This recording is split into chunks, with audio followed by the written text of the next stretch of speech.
कहानी जिंजर और ब्रिजेट नाम की दो खूबसूरत बहनों से शुरू होती है जो कठोर सर्दियों के दौरान एक जंगल में घोड़े पर सवार होकर गुजर रही हैं, जहां पहले से ही बर्फ जमीन को ढकी हुई है। वे एक ऐसे मोड़ पर पहुंचती हैं जहां से वह अपना रास्ता भटक जाती है, इसलिए वे घोड़े से उतरती हैं और आगे बढ़ने लगती हैं। वे पेड़ों से लटके हुए प्रतीकों को देखती हैं और फिर एक तंबू तक पहुंचती हैं जिसके अंदर खून खराबा होता है। उन्हें पास में एक बुजुर्ग महिला खड़ी दिखाई देती है। वह इन दोनों बहनों को दो लॉकेट देती है और वह एक भविष्यवाणी बताती है कि उस लड़के को मारो ताकि एक बहन दूसरी बहन को न मारे। इसे समझे बिना ही वे लॉकेट पहन लेते हैं। जब वह अपने रास्ते पर आगे बढ़ती है तो उन्हें मॉन्स्टर की आहट सुनाई देने लगी। उन आहटों के कारण घोड़ा घबराकर भाग जाता है। जिंजर और ब्रिजेट उसका पीछा करते हैं। वो बच निकलता है, तभी ब्रिजेट का एक पैर भालू के ट्रैप में फंस जाता है, जिससे वह काफी घायल हो जाती है। ये बहुत मजबूत होता है, जिसके कारण जिंजर इसे खोल नहीं पाती, इसलिए वह बुजुर्ग महिला से मदद लेने जाती है, जबकि उसकी बहन ब्रिजेट को वहीं छोड़ देती है। जिंजर को एक भेड़िए की आवाज सुनाई देती है और फिर ब्रिजेट की ओर वापस दौड़ती है, जिसे एक बहुत ही खतरनाक भेड़िए ने घूरा हुआ है। हंटर नाम का एक युवा व्यक्ति उसके पास आता है और भेड़िए को बुलाता है। जैसे ही वह ब्रिजेट के करीब पहुंचता है, जिंजर दौड़ती है और उसे लकड़ी के एक टुकड़े से मारती है, लेकिन वह एक गुलेल फेंकता है जो जिंजर के चारों ओर लिपट जाती है, जिससे वह जमीन पर गिर जाती है। हंटर झुकता है और जाल खोलता है, जिससे ब्रिजेट उसका पैर छुड़ाने में कामयाब हो जाती है। वह उसके घाव पर कुछ देशी दवा लगाता है, फिर वह जिंजर को गुलेल से आजाद करता है और चलते समय अपने भेड़िए को बुलाता है। वह जिंजर और ब्रिजेट को देखता है और उन्हें सीटी बजाता है। वे उसके पीछे एक किले तक जाते हैं, जहां क्लाउड नाम का एक गार्ड ऊपर से देखता है।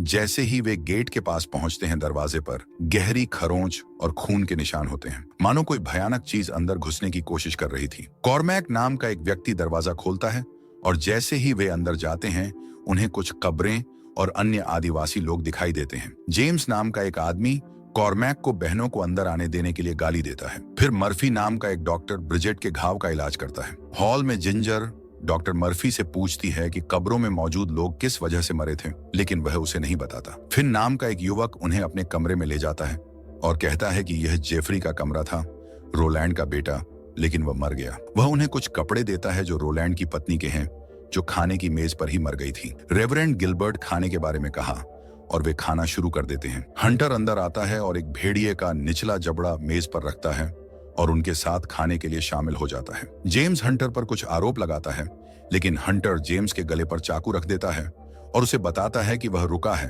क्योंकि वह ऐसा करना नहीं चाहता। गिलबर्ट कहता है कि उन्हें किला छोड़ देना चाहिए, लेकिन रोलैंड कहता है कि वे रुकेंगे और उस जगह को अपने कब्जे में रखेंगे। अचानक उन्हें जंगल से आती एक गहरी गुर्राहट सुनाई देती है। जिंजर और ब्रिजेट उनके कमरे की ओर चलते हैं, लेकिन गिलबर्ट उनका पीछा करता है। वह कहता है कि बाहर मॉन्स्टर हैं, जिसके बाद वे जल्दी से अपना दरवाजा बंद कर लेते हैं। जब वे बिस्तर पर सो रहे होते हैं तो जिंजर को कुछ बुरी चीज का सपना आता है, जिसके बाद वह पानी लेने के लिए कमरे से बाहर निकलती है। उसे एक आवाज सुनाई देती है और वह एक छोटे से कमरे का दरवाजा खोलती है और देखती है कि एक छोटा लड़का कोने में बैठा हुआ है। वह उसके पास जाती है। लड़का एक मॉन्स्टर चेहरे के साथ उसकी ओर मुड़ता है और वह उसे काट लेता है। यह सुबह का समय था और जिंजर ब्रिजेट को जगाती है। वह देखती है कि जिंजर को कंधे पर काट लिया गया है। इसके बाद जिंजर और ब्रिजेट दोनों रूम से निकलकर मैन गेट पर जाते हैं और दरवाजा खोलने के लिए लकड़ी को हटाते हैं, लेकिन तभी वहां जेम्स आ जाता है और वह जिंजर को थप्पड़ मारता है, जिससे वह नीचे गिर जाती है। वह ब्रिजेट को भी जमीन पर फेंक देता है। जिंजर उससे लड़ने के लिए तैयार हो जाती है। इससे पहले कि वे लड़ पाते, ब्रिजेट उसके सिर पर राइफल तान देती है। जैसे ही वे वहां खड़े होते हैं, कुछ दरवाजे से घुसने की कोशिश करता है। जेम्स मदद के लिए चिल्लाता है, तभी दूसरे आदमी दौड़ते हुए आते हैं। एक आदमी पर गेट के माध्यम से मॉन्स्टर द्वारा हमला कर दिया जाता है और वे मुश्किल से दरवाजा बंद कर पाते हैं, जबकि लड़कियां बच निकलती हैं। जब वह मॉन्स्टर उनका पीछा करता है तो वे खुद को एक छोटे से कमरे में बंद कर लेते हैं।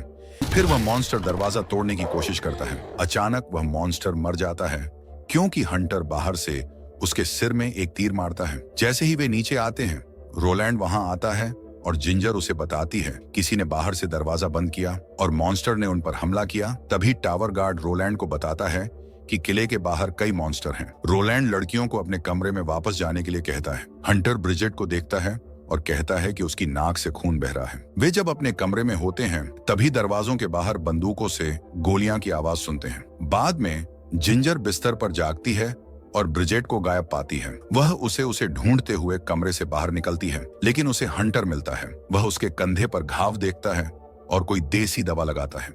जिंजर आगे होकर उसे चूमती है। जैसे ही वह उसके कंधे को चूमता है, उसे खून से सने चेहरे वाली ब्रिजेट का एक दृश्य दिखाई देता है। हालांकि यह लगता है कि यह बस एक सपना था। अब हम जिंजर को बिस्तर पर खून से लथपथ देखते हैं। यह उसके कंधे के घाव के कारण होता है। यह बिगड़ता जा रहा है।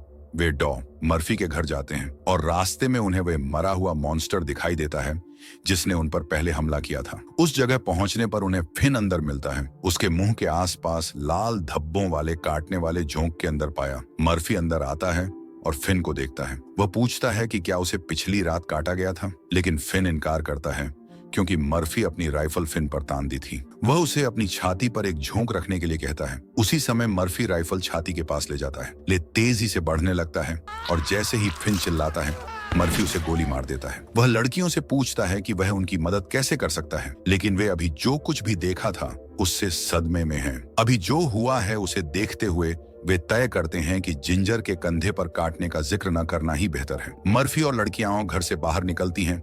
तभी उन्हें पास में एक मरे हुए मॉन्स्टर की बॉडी दिखाई देती है जिसकी साइज एक आदमी के आकार की है। मर्फी बताता है कि शीमस नाम का एक आदमी जिसने एक बार काटा था, वे इस जीव में बदल देते हैं जो शायद कभी क्लाउड का भाई जीन था। शीमस उसकी एक आंख ले लेता है जो कांच की बनी है, इसलिए अब उन्हें यकीन है कि वे सभी के लिए एक अच्छा फैसला लेने पर बात करते हैं। लेकिन शीमस जाना चाहता है।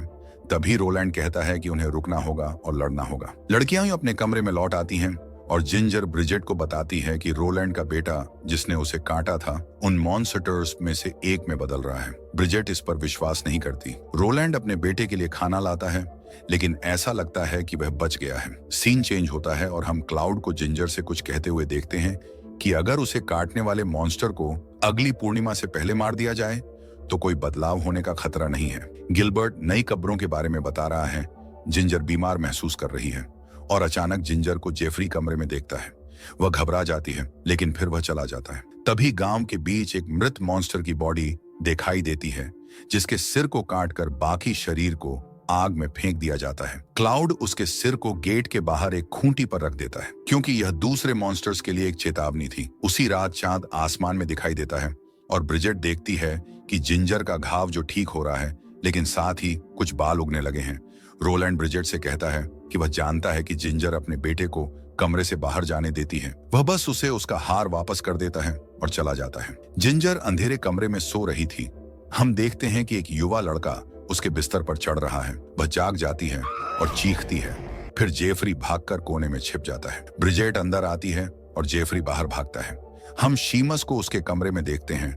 जब वह एक शोर सुनता है तो वह समुद्र की ओर जाता है। तभी जेफरी उस पर कूद पड़ता है और वह पीठ के बल जमीन पर गिर जाता है। कुछ मिनट बाद वे लोग शीमस को ढूंढ रहे होते हैं, लेकिन वे उसके घर में उसे मरा हुआ पाते हैं। उसके पास जिंजर के बालों का एक टुकड़ा मिलता है जिससे यही लगता है कि वे लड़की ही दोषी है। वे लोग जिंजर को पकड़कर बाहर ले जाते हैं और ब्रिजेट को जेम्स बिस्तर पर ही लेटा देता है। मिलो नाम का एक लड़का यह सब देखता है और रोलैंड को बताने जाता है। ब्रिजेट जेम्स के हाथ को काटती है जिससे वह उसे मारता है। तभी रोलैंड अंदर आता है और जेम्स को बंदूक की नोक पर कमरे से बाहर जाने के लिए कहता है। डॉक्टर के ऑफिस में गिलबर्ट, क्लाउड और जेम्स जिंजर को टेबल पर रखते हैं, जबकि मर्फी उस पर झोंक डालने वाला होता है। रोलैंड कमरे में प्रवेश करता है और मर्फी की इस घटिया हरकत को जानते हुए उसे गोली मार देता है और बाकी लोगों को अपने कमरे में वापस जाने के लिए कहता है। जिंजर कहती है कि उस लड़के को मारना होगा ताकि अभिशाप खत्म हो जाए।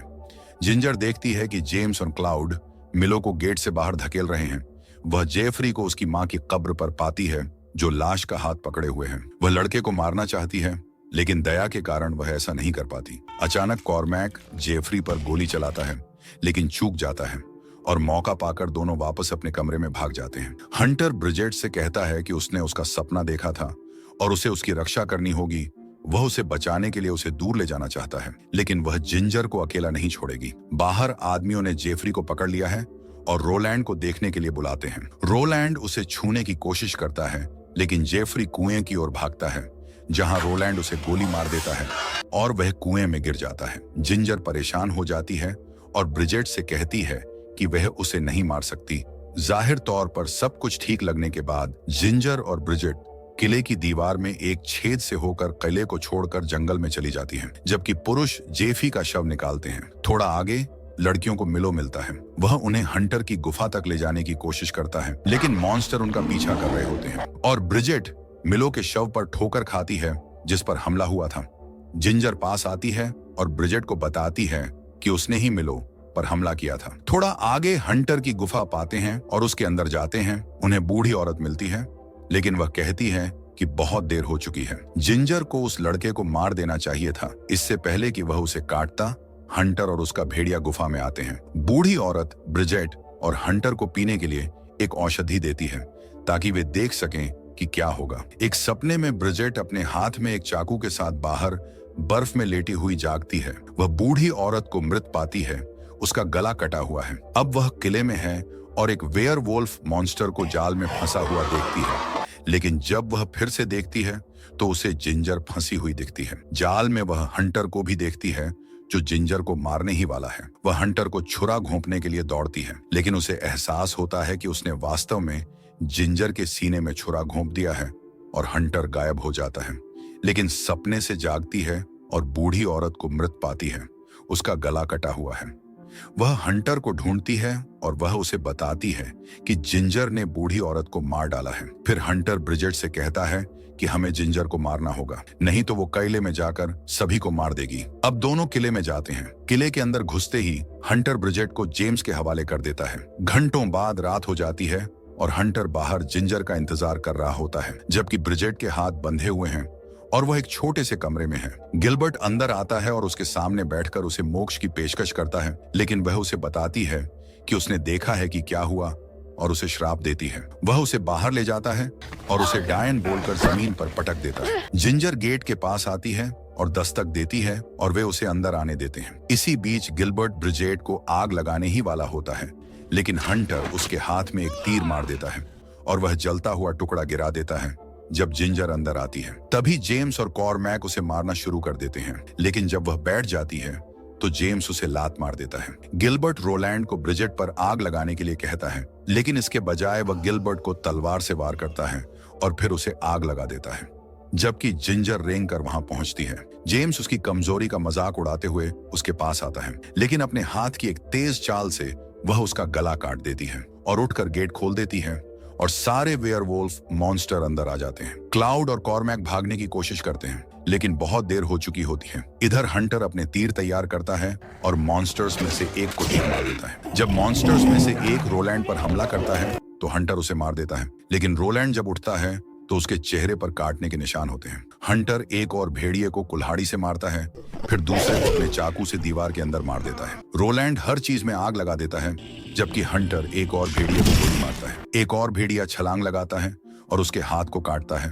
और उसे नीचे खींचता है क्योंकि उसे चाकू मारता है। ऊपर की ओर चलते हुए रोलैंड शांति से बैठता है, अपनी बंदूक लोड करता है और उसके दिमाग को उड़ा देता है। बाहर कई मरे हुए मॉन्स्टर पड़े हैं और ब्रिजेट हर जगह दो जलती हुई मशालों के साथ अपनी बहन को ढूंढती है। जब वह हंटर की ओर चलती है तो वह जलती हुए मशालें गिरा देता है। वह उसे एक चाकू देता है और कहता है कि उसे जिंजर को मारना होगा, लेकिन अपनी बहन की तरफ देखती है और कहती है कि हमेशा के लिए साथ, और फिर मुड़कर हंटर के सीने में छुरा घोंप देता है। ब्रिजेट जिंजर के पास दौड़ती है और वे गले मिलते हैं, फिर मुड़कर किले से बाहर निकल जाते हैं और बाहर से दरवाजे बंद कर देते हैं, जबकि अंदर के घर अंत में जल जाते हैं। हम देखते हैं कि जिंजर बर्फीली जमीन पर बैठी है। ब्रिजेट का सिर उसकी गोद में है और उसके हाथ से खून टपक रहा है और वह अपना अंत चुन रही है। ब्रिजेट जल्द ही अपनी बहन जैसी बन जाएगी, मॉन्स्टर की तरह नहीं बल्कि किसी और चीज की तरह जो उससे भी ज्यादा शक्तिशाली है।